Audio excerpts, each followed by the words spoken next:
नमस्कार बंधुरा सबाइके स्वागत Janai Shravanti kitchen and daily ब्लगे। आज के निये चले एसेछि आरो एकटा रेसिपि। आज के बानाबो झिंगे आलू दिए एकटा निरामिष रेसिपि। आशा करछि आपनादेर भालो लागबे। तो रेसिपिटी पुरो देखार जोन्नो आगे थेकेई अनुरोध राखलाम। एखाने निये नियेछिलाम दुटो बड़ो साइजेर झिंगे। झिंगेटाके बेश भालो करे केटे धुए आमि परिष्कार करे नियेछि। एरकम साइजेर टुकरो करे नियेछिलाम। तो एबारे आमि एकटा बाटिते निये निচ্ছি बेसन। एखाने आमि এই চামচের মাপে 3 চামচ বেসন নিয়েছি। বেসনের মধ্যে দিয়ে দেব সামান্য একটু নুন। নুন দিয়ে বেশ ভালো করে বেসনটা হাত দিয়ে আমি একটু মেখে নিলাম। এবারে আমি এতে জল দিয়ে দিচ্ছি। পরিমাণ মতো জল দিয়ে বেশ ভালো করে বেসনটাকে আমি মেখে নেব। খুব বেশি জল দিচ্ছি না, যতটা পরিমাণ দরকার সেই পরিমাণই জল দেবেন। একসাথে জল দিতে গেলে কিন্তু অনেক সময় পাতলা হয়ে যেতে পারে, তাই আপনারা এটা অবশ্যই বুঝে দেবেন। তো এখানে জলটা দেওয়ার পর বেশ ভালো করে আমি বেসনটাকে মেখে নিচ্ছি।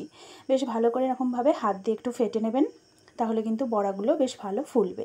তো এখানে আমি বেসনের বড়া বানাবো, সেই জন্যই বেশ ভালো করে বেসনটাকে হাত দিয়ে ফেটিয়ে নিলাম। তো এখানে ফেটানো হয়ে গেছে। বেসনটাকে এবারে আমি একটা সাইডে রেখে দেব। দিয়ে কড়াতে বসিয়ে দেব তেল। এখানে আমি সাদা তেলের ব্যবহার করছি, আপনারা চাইলে সর্ষের তেলের ব্যবহারও করতে পারেন। তো সাদা তেলটাকে বেশ ভালো করে গরম করে নিয়েছি। দিয়ে এর মধ্যে দিয়ে দিচ্ছি আমি বেসনগুলোকে গোল গোল করে এরকম বড়ার আকারে দিয়ে দিচ্ছি। তো এখানে বেশ অনেকগুলোই বড়া হয়েছে। যে পরিমাণ আমি এখানে বেসন নিয়েছিলাম তাতে এই পরিমাণ বড়া এখানে হবে। তো বেশ ভালো করে এখানে গোল গোল আকারে এরকম চ্যাপ্টা চ্যাপ্টা করে একটু বড়াগুলো দিয়ে দিলাম। দিয়ে এবারে আমি এগুলোকে উল্টে পাল্টে ভেজে নেব। তো দেখুন এগুলো কিন্তু বেশ ভালোই ফুলে উঠছে। এতে কিন্তু কোনো রকম আমি সোডার ব্যবহার করিনি। হাত দিয়ে যত বেশ ভালো করে আপনারা এটাকে ফেটিয়ে নেবেন বেসনটা, ততই কিন্তু এই বড়াগুলো বেশ ভালো ফোলা ফোলা হবে আর নরমও হবে। তো দেখুন এবারে আমি তেলের মধ্যে উল্টে পাল্টে বেসনের বড়াগুলোকে ভেজে নিচ্ছি। সবগুলো আমি এখানে একসাথেই দিয়ে দিয়েছি। আপনারা চাইলে এটা দুবার ধরেও বড়াগুলো ভেজে নিতে পারেন। তো বেশ ভালো করে উল্টে পাল্টে আমি তেলের মধ্যে এগুলোকে ভেজে নিচ্ছি। আর এখানে আমি ফ্লেমটাকে মিডিয়ামে দিয়েছিলাম। তো দেখুন বন্ধুরা, এর রঙটাও কিন্তু চেঞ্জ হতে শুরু করে দিয়েছে। বড়াগুলো ভাজা হয়ে গেছে। এবারে আমি তেল থেকে ছেঁকে নিয়ে এগুলোকে তুলে রাখছি। এগুলো কিন্তু বেশ ভালোই ফুলে উঠেছে। দেখুন সমস্ত বড়াগুলো একটা বাটির মধ্যে আমি তেল থেকে ছেঁকে নিয়ে তুলে এবারে একটু সাইডে রেখে দেব। এবারে আমি এখানে যে কড়াতে তেল রয়েছে, এতটা তেলের প্রয়োজন নেই বাকি রান্নাটার জন্য, সেই জন্য আমি এখান থেকে তেলের পরিমাণটা একটু কমিয়ে নেব। এবারে আমি এই পরিমাণ তেলের মধ্যে দিয়ে দেব ফোড়ন। এখানে আমি ফোড়নের জন্য ব্যবহার করছি কালো জিরে আর 3টে কাঁচা লঙ্কা দিয়ে দিলাম। আপনারা চাইলে এখানে কাঁচা লঙ্কার পরিমাণটা আরও বাড়িয়ে বা কমিয়ে দিতে পারেন। তো বেশ ভালো করে একটু কড়ার মধ্যে নাড়াচাড়া করে নিলাম। এবারে আমি দিয়ে দেব কেটে রাখা ঝিঙেগুলো। ঝিঙেগুলো দিয়ে বেশ ভালো করে তেলের মধ্যে নাড়াচাড়া করব। আর এখানে আমি ফ্লেমটা মিডিয়ামে রেখেছিলাম। মিডিয়াম ফ্লেমে রেখে ঝিঙেটাকে বেশ ভালো করে তেলের মধ্যে একটু নাড়াচাড়া করে নেব প্রায় 1 থেকে 1.5 মিনিটের জন্য। 1-1.5 মিনিট পর আমি এর মধ্যে দিয়ে দেব আলু। এখানে আমি একটা বড় সাইজের আলুকে এরকমভাবে ফালি করে কেটে নিয়েছিলাম। তো এখানে আলুর পরিমাণটা আপনারা চাইলে কিন্তু একটু বাড়িয়ে বা কমিয়ে নিতে পারেন আপনাদের পছন্দ মতো। আলু দেওয়ার পর বেশ ভালো করে আরও প্রায় 1-1.5 মিনিট নেড়ে নিয়েছি। দেখুন হালকা লাল লাল হয়ে গেছে। আলু ঝিঙে দুটোই প্রায় ভাজা কমপ্লিট হয়ে গেছে। এবারে আমি এই কড়ার মধ্যেই মাঝখানটাতে একটু ফাঁকা করে একটু জায়গা বানিয়ে নেব। নিয়ে এর মধ্যে আমি মশলাগুলো অ্যাড করব। তো প্রথমেই আমি এর মধ্যে দিয়ে দেব আদা বাটা আর দিয়ে দেব জিরে বাটা। আদা জিরে দুটোই আমি এখানে বেটে নিয়েছিলাম। আপনারা চাইলে এখানে গ্রেট করা আদা দিতে পারেন অথবা জিরেটা গুঁড়ো হিসাবেও ব্যবহার করতে পারেন। তবে বাটা মশলাই করলে এর টেস্টটা ভীষণ সুন্দর আসে।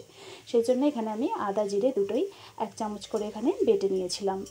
বেটে নিয়ে বেশ ভালো করে মশলাগুলো দেওয়ার পর এটাকে আমি কষিয়ে নিচ্ছি। এখানে ফ্লেমটাকে আমি লো টু মিডিয়ামের মধ্যে রেখে প্রায় আরও 2 মিনিটের মতো এরকমভাবে আদা জিরেটা কড়ার মধ্যে দিয়ে একটু মশলাটাকে কষিয়ে নিয়েছি। এরপরে দিয়ে দিলাম পরিমাণ মতো হলুদ, পরিমাণ মতো লঙ্কার গুঁড়ো আর দিয়ে দিলাম পরিমাণ মতো নুন। এখানে লঙ্কার গুঁড়োটা আমি একদমই সামান্য ব্যবহার করলাম।